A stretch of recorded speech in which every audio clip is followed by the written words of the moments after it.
Finance Minister Enoch Godongwana has promised that government plans to end the power cuts within a period of 12 to 18 months from now. It's one of many commitments made by officials, some dating back a number of years. Energy expert Clyde Mallison is with us tonight to talk about these remarks attributed to the Finance Minister at the World Economic Forum in Davos, Switzerland this week. Clyde, 12 to 18 months, does that sound realistic?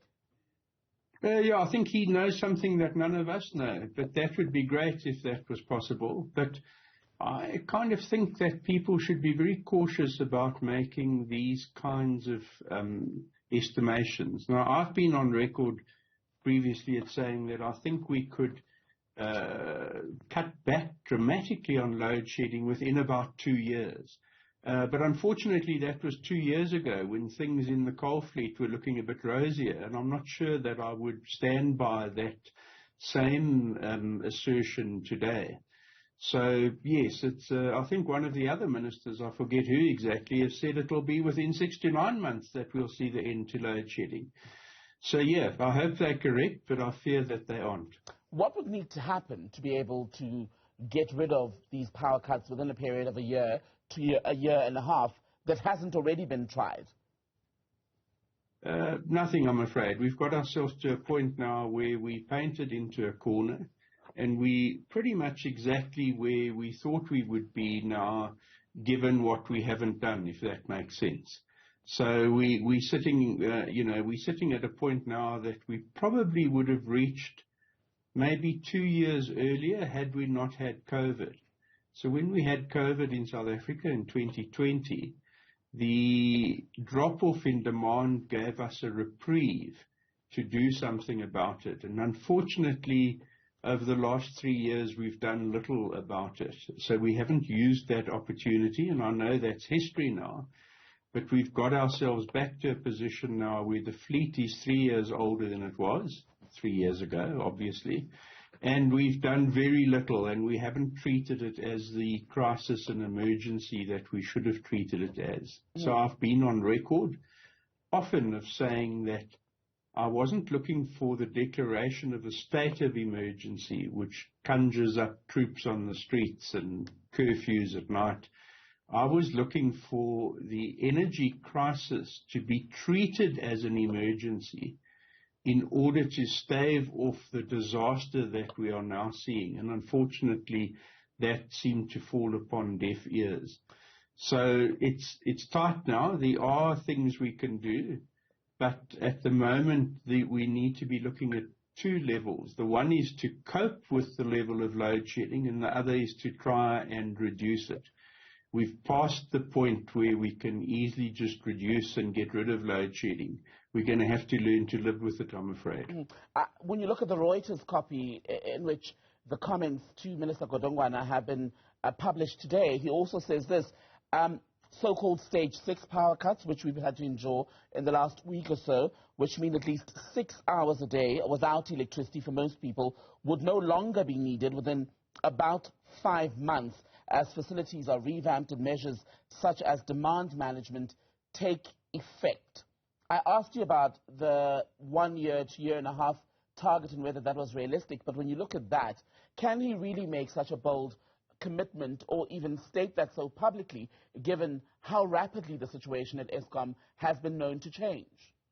Well, just hearing you quote that actually makes me feel not overly optimistic, because the minister himself has misquoted what stage 6 is. Stage 6 isn't 6 hours without electricity. It's 12 hours without electricity for the rank and file person living in a town or city.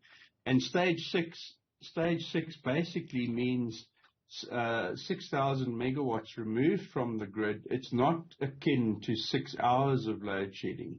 You and I would know that on stage 6 we have about 12 hours. So the fact that the minister doesn't actually understand what stage 6 means is a bit worrying. And we're expecting to hear some pronouncements from the finance minister in the budget next month. One of the issues we're hearing, or we're hoping to hear about from that speech, is to do with money and how government is going to help Eskom procure more diesel. But when you read what he said today, reportedly at Davos, was that Eskom does not have a diesel problem, it's got a management problem. Is that an accurate reading? Well, yeah. You know, the problem where we are at the moment is that we haven't procured sufficient new generation in the time over the last 5 or so years. So if you want to call it a management problem, if you put new management in, the first thing new management would say is give me a budget so I can spend some more money burning more diesel. And the problem is that when Eskom do spend more money on using diesel to stave off 1 or 2 levels of load shedding, NERSA wraps them over the knuckles and says, you've overspent your budget. Why did you spend that money on diesel? So the problem is the spending money on diesel comes out of Eskom's cash flow. Load shedding comes out of the whole South Africa Inc.'s cash flow, if you like, the drop in our economic activity. And it doesn't directly affect Eskom in the sense that they don't have to write a check when we have load shedding. So if Eskom want to reduce load shedding, they can only do so at the moment by spending more money on diesel and overspending their budget. And then next time they ask for an increase, NERSA says, well, we'll give you an increase, but we won't give you any money for all that money you spent on diesel.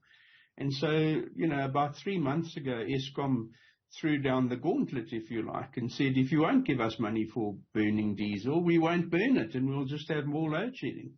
So I'm afraid we're in a very tight spot at the moment, and to point fingers at management or anything, it's too late for finger pointing. We should have been calling those to account 3-4 years ago more vociferously.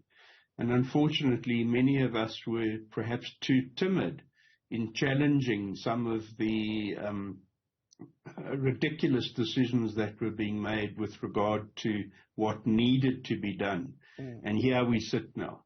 Civil society then and some of the opposition parties in Parliament right to now say that they're looking, in fact, at going the legal route and perhaps bringing a lawsuit against government for failing to provide electricity consistently to people at all times when they need it. Yeah, look, I think, quite frankly, that'll be counterproductive in my opinion. At this point in time, you know what lawsuits are like. We've got some famous people who've had lawsuits in South Africa that can last forever. And if we want load shedding to last forever, all we need to do is lock it up in a court wrangle. So unfortunately, you can't have a court instruct Eskom to stop load shedding. It's got past that, and it shows a complete lack of understanding of the dire situation that we're in at the moment. What we need to do now is encourage the artisans in the trenches, as it were, keeping the Eskom fleet running as well or as badly as it is, at the same time as having a massive logistics exercise to bring in new energy in the form of solar and wind and storage at a scale that would be commensurate with a wartime effort, if you like. Sort out the logistics, sort out the ports, sort out the construction mafia, and start building new generation as if our lives and livelihoods depended on it. And unless we see that kind of action in concert with encouraging those artisans that are trying to keep the Eskom fleet running from keeping it running, but telling them you don't have to keep it running forever because we're bringing in fresh troops, as it were. But if you're asking them to perform miracles with a tired old fleet and tired artisans, quite frankly, I worry that they might down tools and walk off the job, and then basically it's over. Clyde Mallison, good to speak to you. Thank you.